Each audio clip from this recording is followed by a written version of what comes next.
Hello, everyone. Welcome to I Love Myself Fix presents Coming into Grace, a new podcast hosted by mother and son duo at Courtney's Fix and at Asha's Fix. And today we're joined by Achille. How's your day been so far? So far, so good. Very mellow day, watching movies in the morning, which is like a treat. Taking the morning, half of the day off. So it's been a good day. That's beautiful. Yeah. That's a wonderful shirt you have on there. Where did you get that shirt? This is a shirt from Cameroon, my home country. Wow. Yeah. That's beautiful. I don't get to wear it that much, so yeah. I had to pull it up one time for the one time. Exactly. I have to represent. Yes, sir. Yeah. But it looks like it's nice and thick. Is it made out of wax cloth?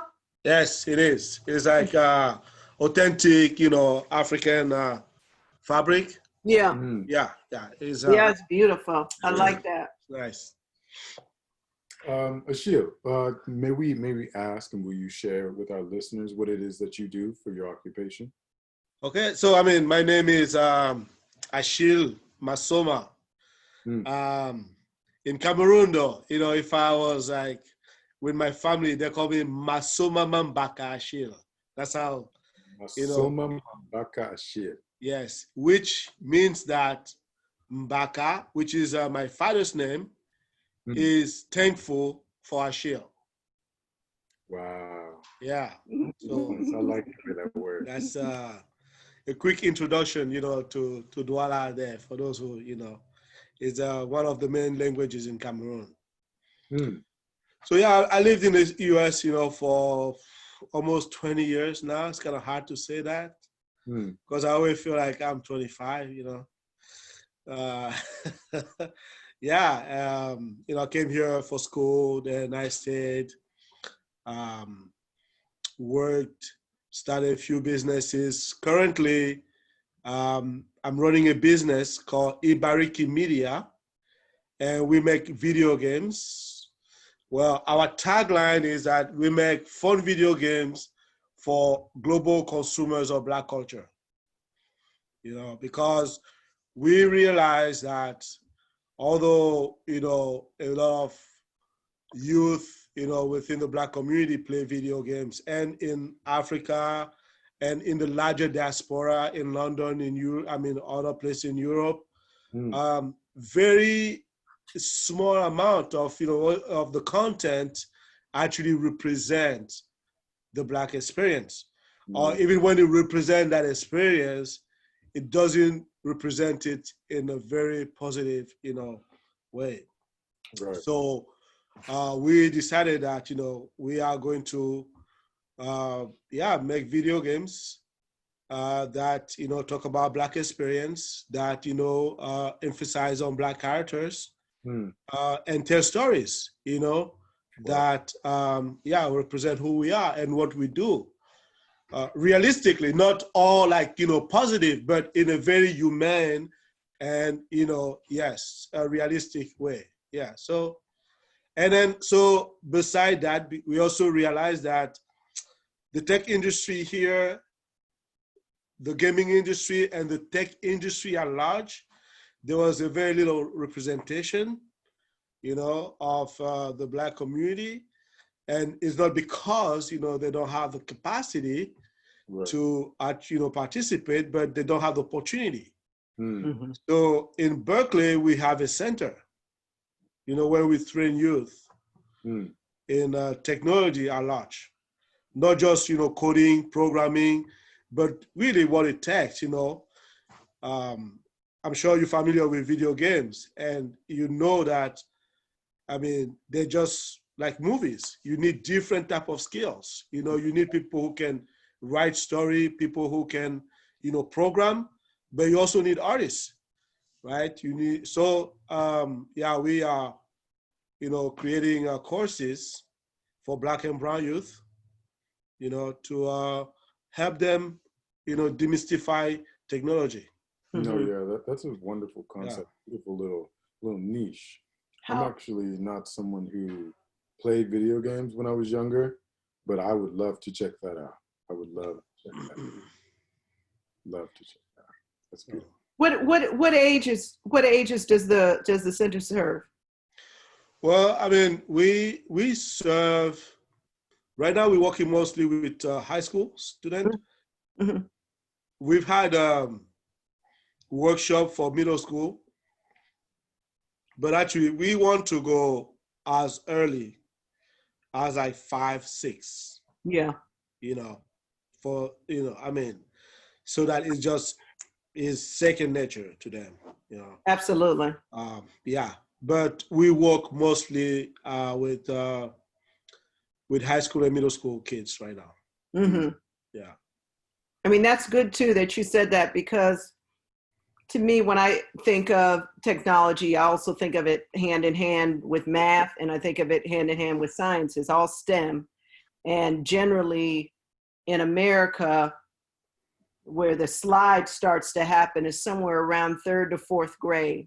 And somewhere in there, the self-esteem, or somewhere in there, a message gets told, or somewhere in there, a lot of girls stop liking math when they loved it before. But something happens right in that realm that, you know, unless it's reinforced in a certain way, something gets a little wonky. And also a lot of times for Black children, I don't know what it is. I don't know if something happens with the instructors, or I feel like it's a culmination of things. I feel like they don't have the right kinds of materials and tools, and they don't have things that they want to, and I mean that in the sense of, like, let's say they get books and pencils, but these are books and pencils that have either probably been used by other children or are not in good shape. And so why would you want to take care of something that's already not in good shape? Oh, so you think it has something to do with the materials? I think it has something to do with materials, with the teachers, with the institutions, with society. And because I know that as a Black child, when I started to grow up, when I was struggling through math and science and reading, even though I was proficient, when I was struggling to surpass the rest of my class, my teachers would almost make it seem as if it wasn't possible for me. Oh.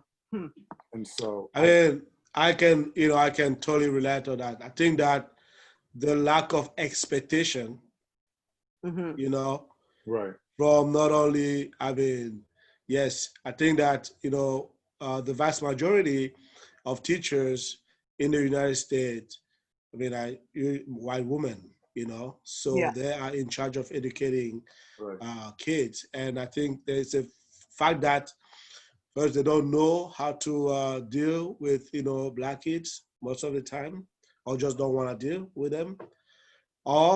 And you know, the lack of expectation. I used to teach math. I taught math for a year, and quite frankly, it was a really, really bad experience because, like I felt like I had no support, you know, from the administration. And every time that I was trying to push the kids, you know, to challenge the kids, right?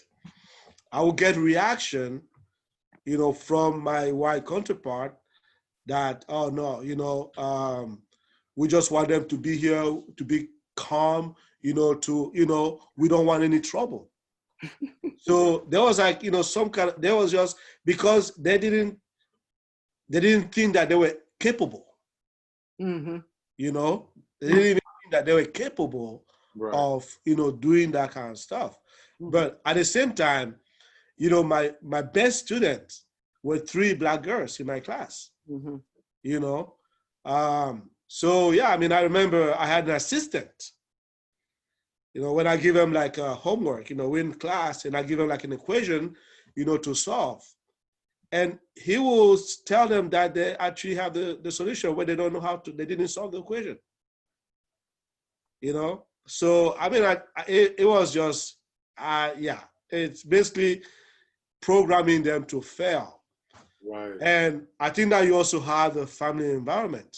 I have a 6-year-old, and she's learning to the math, the basic math, to read and all that stuff. And I was really busy at the beginning of the year. She's kindergarten, and I did not kind of like pay attention, but not quite frankly. I wasn't like talking. I was talking to the people in after school program, but I wasn't talking directly to her teacher.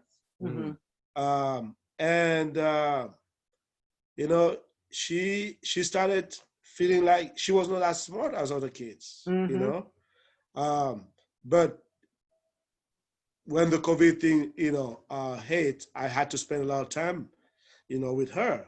Yeah. So while I'm walking, she's sitting there, and I pay attention. And I started talking to her teacher, on a daily basis. She made significant progress. So I think it's a combination of all these, all these things that a family, the family situation, because if you are parents who are very, very involved in their children's education, and that can also follow, what is happening. And then, the situation, they can now, deal with what is going on. They can deal with the teacher. They can deal with, this other stuff, and the peer pressure too, So, yeah. That's beautiful. Yeah, it's hard. I mean, because when I taught at Laney, I taught there for so many years. Yeah. And so by the time many of the students got to me, really, they had been told so much that they knew nothing about math that I would get students deliberately, because for some reason, people in their head think that you don't do any math in culinary arts, which is, that's what culinary arts is about. Yeah. So they would, I'd get all the students, and the first thing they'd say, as soon as I pulled out, the notebook and the culinary math, the first thing they'd say, I'm not good at math. I don't know math. Wow. And this is college. Yeah. And so it had been reinforced already for so many years. But, so when I was like, well, you're not going to make it, bro. So, yeah, I mean, I think that, we have a workshop that we did with the kids. It was about 3D, but it was a way of introducing math without, telling them. And they can, so that they can see, functions, right? How to, and all that kind of stuff, right? Space, right? Coordinates and all that kind of stuff. They can actually solve it without realizing that they're solving, math problems. Yeah, Right. no. And that's the best way to trick them into doing it. I used to draw. I'm not the best drawer, but I would draw things that I knew that they could associate the amounts to. So then it made it easier. So then from there it was like, now they could move faster with it. So, all right. So how's it been for you during the pandemic? How's it been emotionally?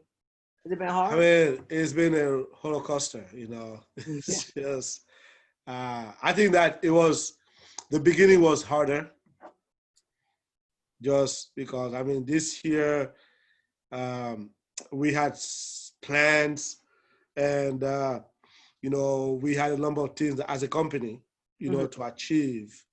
And then it's just, it kind of stopped everything.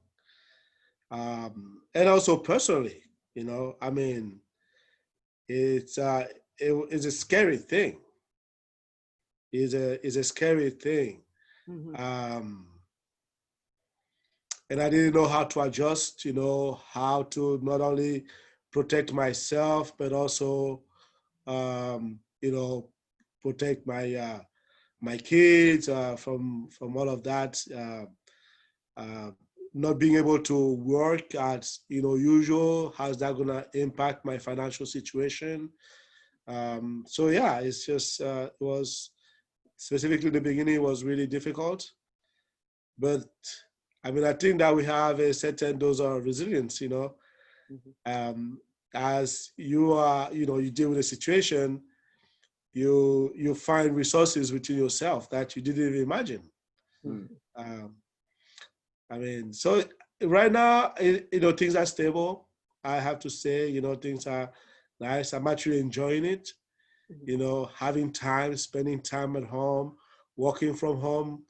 I think I'm working more, spending more time working. Yes. But at the same time, I also really like spending a lot of time with my daughter. We're talking, we're cooking on a daily basis. We're doing stuff. I really get to like know her personality. Like, she like shows me stuff that she's interested in. She tells me story. It's just, yeah, it's a blessing, in disguise. Yeah, that's how. Yeah. Mm-hmm. And during, as the pandemic advanced into what I've been coming up with a different word each day, but we'll talk about the push for social equality and other forms of equality. Have you been in communication in Cameroon? Was there much activity in Cameroon around either the protests or? Yes, I mean, I think that the tragic episode, with George Floyd, I mean, it really touched everybody, and I think that a accumulation of a lot of things. Like we all know what's, when you pay attention, you know what is happening. We had been working with. I'll go back to Cameroon, but we had been working with, I don't know if you remember Oscar Grant. Yes, absolutely. So Oscar Grant was actually the first, murder that was captured by a video, through technology, right? So we'll be working with the Oscar Grant Foundation, which was created by his uncle, Uncle Bobby, who is touring around the world, talking about justice, right? And trying to keep together the legacy of his nephew, Oscar Grant, So we are creating an experience, an exhibit. We work with Samson on that. And we create a prototype to walk people through, what happened. Got it. Day, right? Yeah. So, but not for morbid reason, okay? Not just because we want to, show you how someone is being killed, but to get people involved. Yes. To let people know that they have choices. They can stop this thing, So, that's some work that we've been doing. And with the pandemic, we kind of put on the side and we're working on a new video game about COVID-19 to teach children, how to deal with COVID-19, to understand what that is and how they can, protect themselves, from that. Yeah, but, with this, the fact that the world was paying attention, I think that played a big role. And that, I mean, people are just tired, everywhere of this sick leadership, and I think that more and more people want to take things in their own hands. So they're no longer, willing to accept, this type of misguided actions, So yeah, I mean, the reaction was really, really strong. I mean, I got people calling me, I mean, of course, it's like people in, back home in Cameroon, they feel like when they say something happened in the United States, they think the United States is like, like a small country, right? When I tell them, because sometimes I have a cousin who lives in DC, and I tell them, okay, I'm in California. It takes me the same amount of time that it takes you in Cameroon to go to Paris. Right. for me to fly from California Right. to DC. Right. And they're like, but you guys are in the same country, you know? It's like, yeah, we're in the same country, but it's a big country, Yeah. you know? Yeah. But yeah, but I mean, people, they're calling me, it's like, are you safe? What is going on? Like, this, yeah, it's just, people were outraged, people were outraged, and they're still, and that movement, is, people just want things to change. Yes. People wanting to change.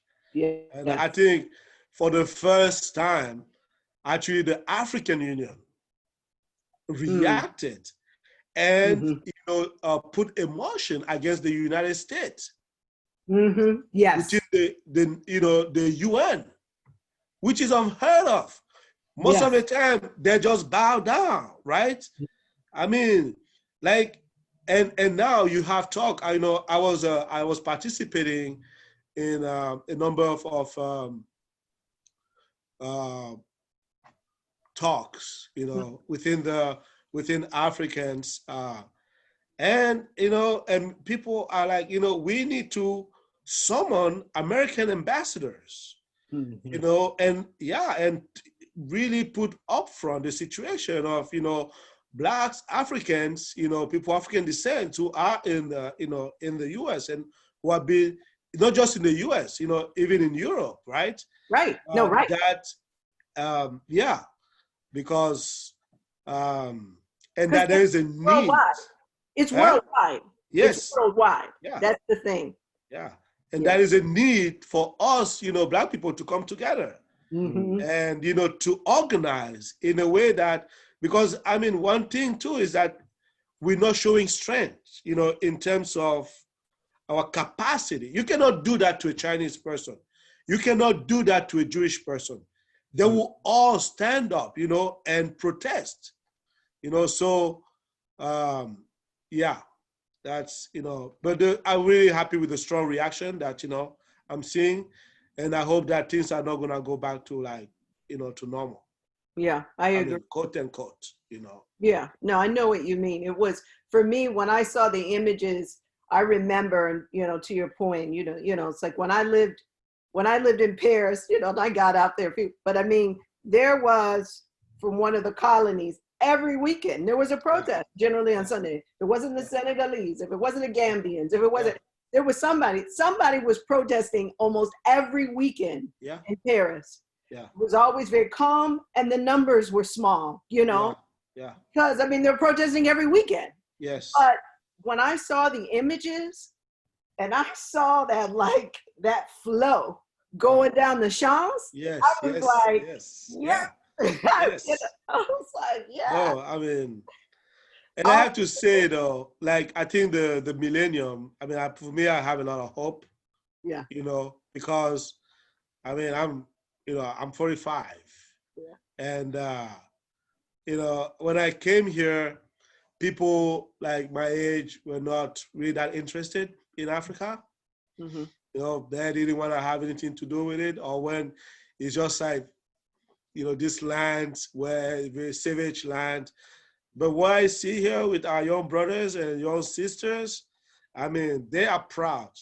They are proud of being Black. They're proud of their African heritage, and they're traveling, they are going back home. They're embracing the fashion. Actually, they're redefining the fashion, I mean, all that, so I think that this is a great time, for that bridge. I agree.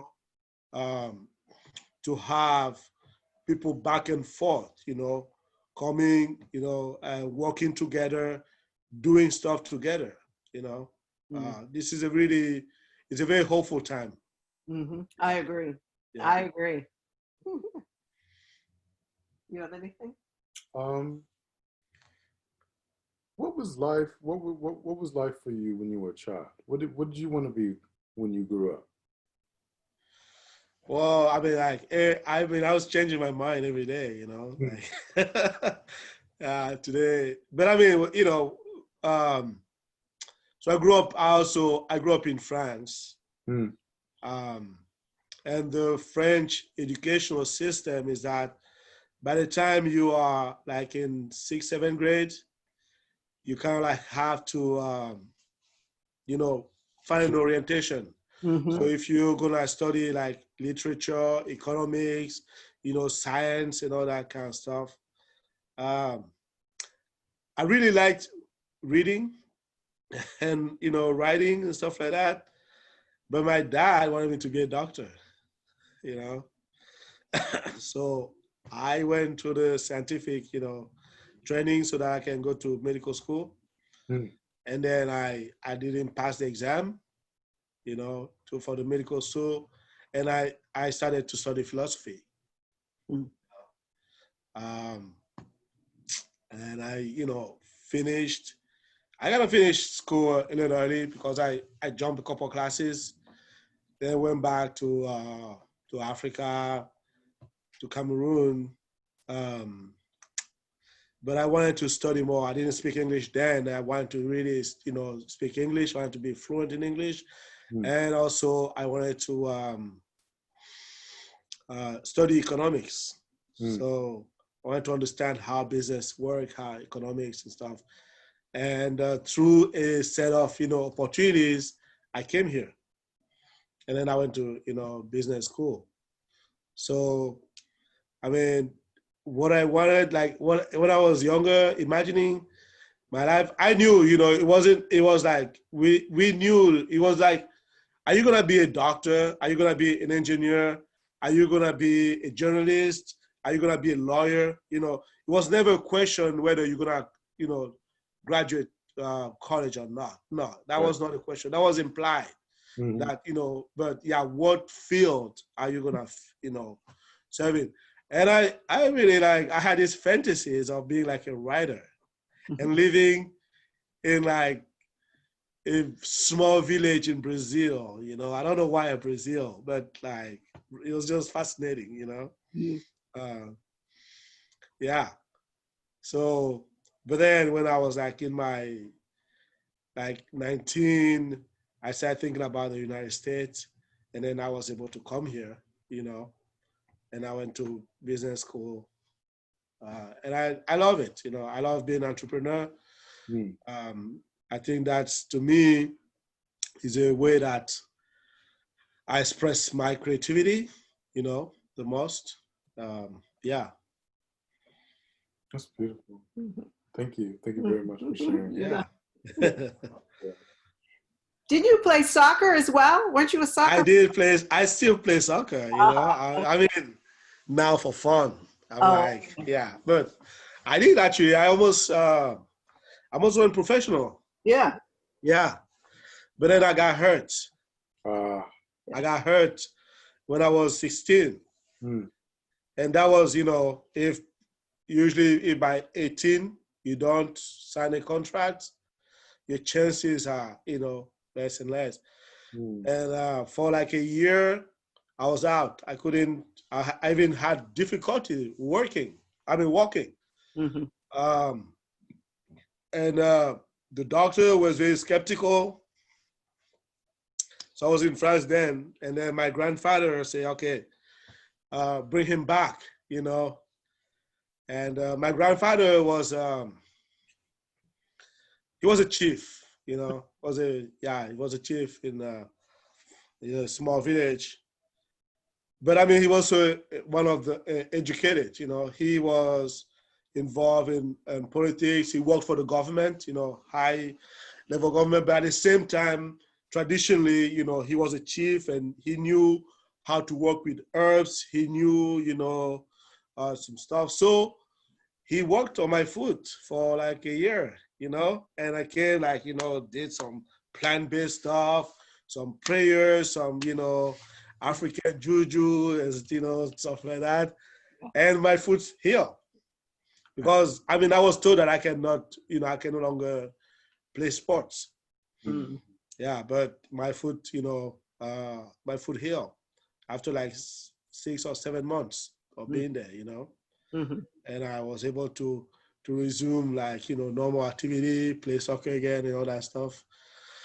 But if I felt like, it was kind of late and I couldn't make it professionally. So I just focused on school.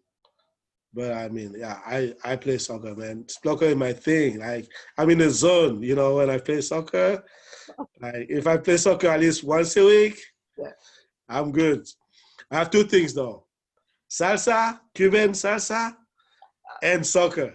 Yeah. Yeah, it's like, yeah, that's how spiritually, yeah. Love dancing. Yeah. It lifts your spirits in a different way. Yeah.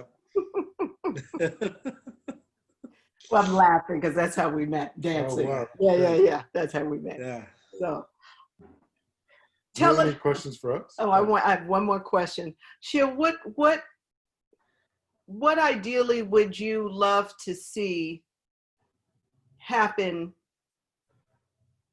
in the relations between U.S. or American Blacks and Africa? Well, I mean, I think that that's a tremendous question. It's like, Yeah, no. this is and I feel like that has been kind of, in a way, what what we've been working on, to create that connection. Yeah. That we not created because it already exists, and it was even stronger. People don't realize. I think even among Africans, they don't realize how much Africa owes to Black America. Mm-hmm. People do not realize Mm-hmm. that for African country to be independent, right, they got inspired by the civil rights movement here in America. Mm-hmm. That's where they got the inspiration. That's where they got the idea. Du Bois, Hook was, I forgot the name of the poet, but, Frederick Douglass, all these people who inspired, even in 1932, when Sédar Senghor, the former president of Senegal, and Aimé Césaire created the first movement of Black students in Paris, the Negritude, which is also became a literary movement, right? Right. They were inspired by what was going on here in the United States, right? So the independence movement, and then after that, the Pan-African movement was also, people think that it was invented in Africa. No, it was invented, by people like Du Bois. Kwame Nkrumah is when he came to the United States to study that he, grabbed that philosophy. And they met in Morovia, if I'm not forgetting, between 1948 or 1958, where all Black elite, met in Liberia, to talk about the future, to have an agenda about the emancipation of Black people. But that movement was squashed by the colonial and imperialist, forces, right? Because they did not want Black people to unite. They saw that, if that happened, it would be dangerous. So, and that's where that separation where, Black Americans and Africans cannot get together, but it didn't just happen. It was actually, it reinforced, that division. So, and to me, I think that, that's why I'm so hopeful, because I see the younger generation, they're going back to their root. Maybe they don't have that historical knowledge, but naturally, they're claiming their roots, they're claiming their identity, and they are attracted, by the motherland. And I think that on a political level, what needs to happen is that, we need to open, the continent to any person anywhere who is of Black ancestry. They can, if they want to move back to Africa, they can move there. They can get a passport. Yeah. So they don't need to get a visa. We Right. need to encourage, cultural tourism. We need to set up programs so that, young, women, young men, they can go there, maybe live for a few months.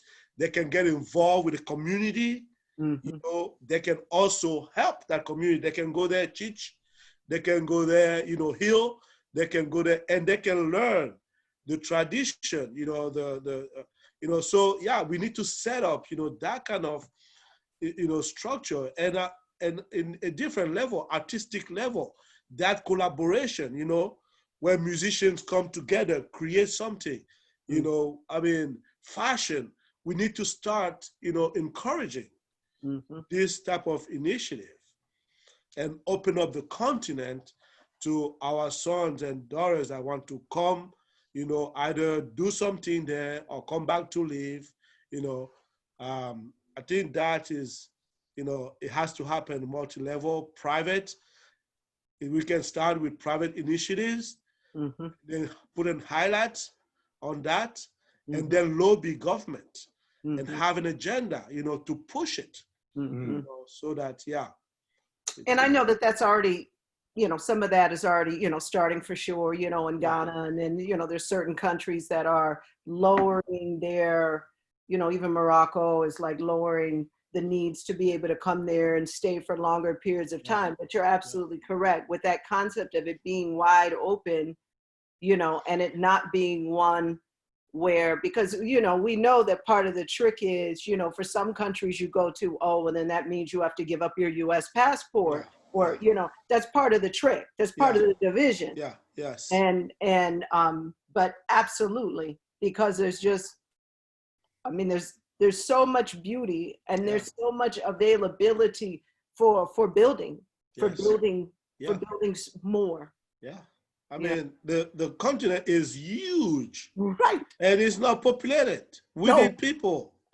We need people, we need ideas, we need, So I'm just telling people, like, when the US is building walls, we are building bridges, We should welcome. Yeah. And we should give the priority to people with African ancestry, Yeah. So.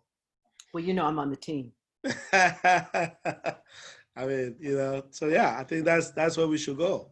Yeah, I agree. Yeah. I agree. You have any? No. Do you have any questions for us? Yeah. Yeah. So, how did you come up with this idea? This is beautiful, really. This is, for son and mother, how did this idea come to be? You're part of the reason. So we can hear about and see men like you, so that people who would like to either ignore the fact that men like you exist, or they don't know that you exist, or whatever, we just want to give Africans and African Americans and people of African descent and people of darker skin tones a space for them to share who they are, so that the world can start to take the stereotypes that they've placed on them off. That's my reason. That's it. For me, I have so many reasons, but one of my easiest reason is that, my best friend in life was my father. And so, that was my man, right? I was close to both of my parents, but my father and I had an incredible relationship. Yeah. And so we would have a lot of political, philosophical, we had so many conversations, before he died. And, he would ask me, why do you think this is happening? What went wrong? What's the difference? What's this? What's that? Why do things seem like they're going backwards instead of forward? Like we would have all these conversations. And so as I am, raising my own son and I'm telling him the stories, I'm also seeing this incredible pool. I know such an incredible pool of beautiful Black men who the world is sort of, I wouldn't say the world's forgotten about them in any way, but I just feel like they should just be illuminated more.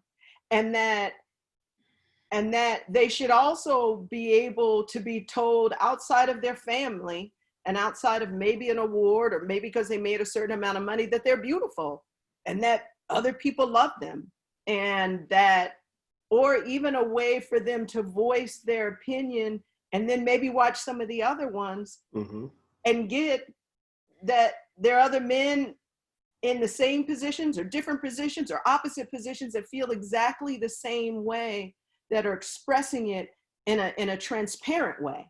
And so for me, that is huge for me in this space. And I am, and so is I, but I am honored with every interview. With every interview is just incredible. And I never, you know, and I haven't actually even said this in any of the other interviews. I had someone ask me once, they were very surprised. They were not Black. And they said, wow, you seem to really like being Black. That's what they said to me. It was fun. Like, and I let them talk because I wanted to see where it's going to go. And then but they were genuine about it. Their eyes were watering. They said, oh, you seem to really like being Black. And I was like, I've never thought about being anything else. Never wanted to be anything else. And I grew up in a family where that didn't mean things weren't hard. That didn't mean, you know, we didn't have racist jokes. Like, that didn't mean any of that. But there was never a second, you know, in my life where there are times that I felt like, wow, I'd love to get a little bit more of that over there. But that never invalidated what color I was, or whatever I wanted to be. And so when I look sometimes and I can see, you know, conflict in a lot of people, there shouldn't be any conflict. You know, the beauty is immense in us. I mean, it is infinite. And that, you know, there's so many hopes that I have out of this podcast, but that, you know, on the smallest level, that each person walks away and that what they get from us is that we love you, like that. That's on the smallest level. Yeah. And then, you know, on the largest level, that there are, you know, that there are interviews that can happen in the Gambia, that there are interviews that can happen in the Congo, that there are interviews that can happen in Brazil. You know, that's what I want. Yeah. I want this to go all the way around me. And, you know, there's Black people everywhere. I want to get to Martinique. I want to get, you know, and even when you start even going further, no, they're not. But then when you start to even move over into Sri Lanka, where some of the lines start to, you know, there are a lot of people who have a different voice, but there's a voice that's still close. Yeah. And so that's what I want.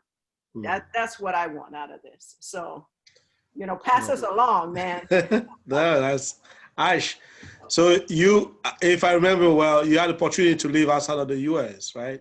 I did. I lived in So how did that experience, you know, as a Black, you know, young Black man in America, you know, change your perspective? When I left for school, I was still figuring out what it meant to be Black, what it meant to be a Black man, especially. And being at that school helped me figure a lot of that out, especially because that country is so racist. That country is so racist. Just like I was gonna see what was like. And it's amazing because I had to, at first I was like, why? Like, why are you being racist in a country where you're the same color as me? Yeah. If you're not the same color as me, then you're darker. So like, why are you doing that? And then I had to come to the understanding that there's no reason. There's no reason why I should allow it to bother me, because that's exactly what they want. And so once I started to figure those things out, I started to figure out how I can either, one, allow their racism and prejudice to dictate how I will live my life or the actions that I can act out, or I can play by the rules of the game, but still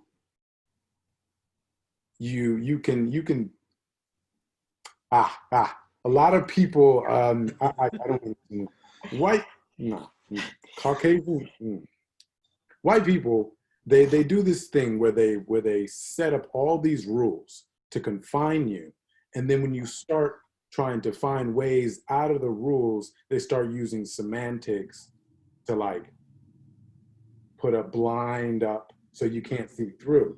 And if you start to realize how you can play the game by their rules, but use their rules to your own benefit, is when you can start to get things to shake in your favor. And I feel like, no, every Black person has to figure this out at some point in time. They either have to decide that they're going to play by the rules and only play by the rules given to them, or play by the rules and try and bend them to their favor, or not play by the rules and see where that gets them. And blow them up. Right. But this is our first time for the blow up. First. I mean, we've had other blow ups which were incredible, but this is the with social media and the internet, this is the time for the greatest blow up, I believe. It really is, because we need to use this platform and space to put this in everyone's face, because that's the only reason why we've taken these steps past George Floyd, because it was in everyone's face. You can't, you can ignore it if it's on the TV, you can ignore it if it's on your phone, but you can't ignore it if it's on everyone's phone across the entire world. And so once that happened, you started to see the divide. You started to see the divide between those who were racist and those who were aligned with those who were in power and white people. And you started to see how white people started to divide a little bit. They weren't really sure about what they should do next. And part of their uncertainty was because a lot of them are still dealing with guilt.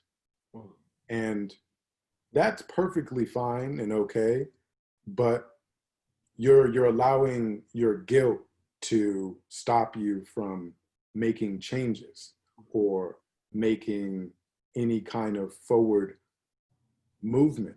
And that's the things that they blame us for. They're like, I mean, if you're Black and you don't have all these opportunities, then why aren't you working harder? How are you going to use that as an excuse? And so we should say the same to them and be like, yeah, we understand that you're guilty. Yeah, you should be guilty, but we just need you to understand the error of your ancestors' actions and how your actions make a difference. Whether or not you do or do not do something makes a difference. And if you believe that by doing something in only your favor or not doing something for someone else, that it won't affect you in the long run, then you are surely mistaken. Surely mistaken. I think, kind of just circling back a little bit to your question, although it wasn't posed to me and I didn't go to school there, but one of the things that I found about that, and it was one of the reasons why I wanted Ash to go to India, is that, a country that has so many people, and then there's this assumption in India that they're homogenous, and they're not.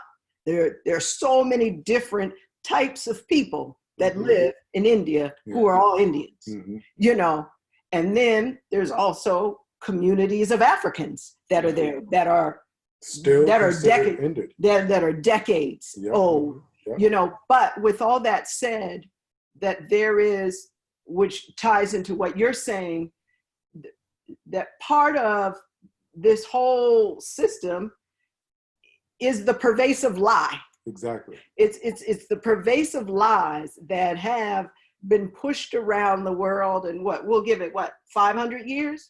That's probably about as much as it. I think that's about it. It's only been about 500 years. Yeah. But watching, and that was one of the reasons why I wanted my children to go to school outside the United States and try. I wanted them to see where the lie began and where it ended, and how they were going to define themselves with the lie. And so when you go to places and there's all this, what is called racism, which I'm not even sure how much of it is racism. I think it could be prejudice, really. It's just, it really is prejudice. It's just prejudice, but it's all undercurrent of the lie. Right. And it's a lie that's been spread. And they've all been allowed to believe that lie, which has led them to then. Yeah. And that's the part as well that has made this movement wonderful. Seeing the Korean pop, kids jump up and start a move, and seeing different people sit there and say, I'm not going for the lie. Right. Because even if they don't even understand it, but that they're like, there is a lie that keeps going. And that to me has been really beautiful, but that is, and then also in alignment to even what you're saying and what a lot of people don't understand of the power of travel. Yeah. Is that in traveling, you get to see how people perceive you. It isn't just how you perceive them. People, yeah. And so, but to me, that part is that's the hardest thing. It's the lie. It's the stack of lies that have landed, whether in artwork or whether in literature or whether in the movies or however it's been reinforced and passed along and morphed, whether, how the Japanese may exhibit it, or how, you may go somewhere else and how the Southeast Asians may do, it shows up in all these, it's managed to make it around the world, right? Yeah. Like a virus. Well, they yes. Right? Okay. There's no, there's a virus, and then now we're trying to get out the virus. No, I mean, is well taught, it serves a purpose. Yeah. And, and is, well organized and well sourced, I mean, it's, it is. Yeah. I mean, and so to me, I'm wondering, like, are you using, digital technology? And because, I mean, what is changing today is that the kind of monopoly, right, that people had in dissemination of ideas and images, that is coming to an end. How do you think that these new, technologies are going to play, what kind of role they're going to play? And then if they are, how disruptive can they be? How can we use them to our advantage? Yeah. I feel like, absolutely. I feel like this new age of technology has given the people the opportunity to make a decision for themselves. Whereas all the information was filtered down through into the people. Now we're getting things before other sources, or you can find where things don't really add up. And I feel like that gives people the opportunity to make the decision for themselves, whether or not they want to believe the information that's being told to them, and whether or not they want to continue to either one, follow and dictate their actions by that information, or two, try and figure out a new way. And so partly a lot of power is being spread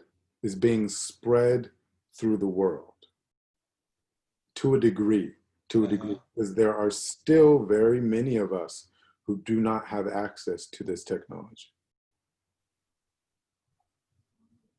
You want to say something, Connie? No, I mean, I could say a lot. I mean, I could say, how the message, there's a lot of ways this, is a double-edged sword. But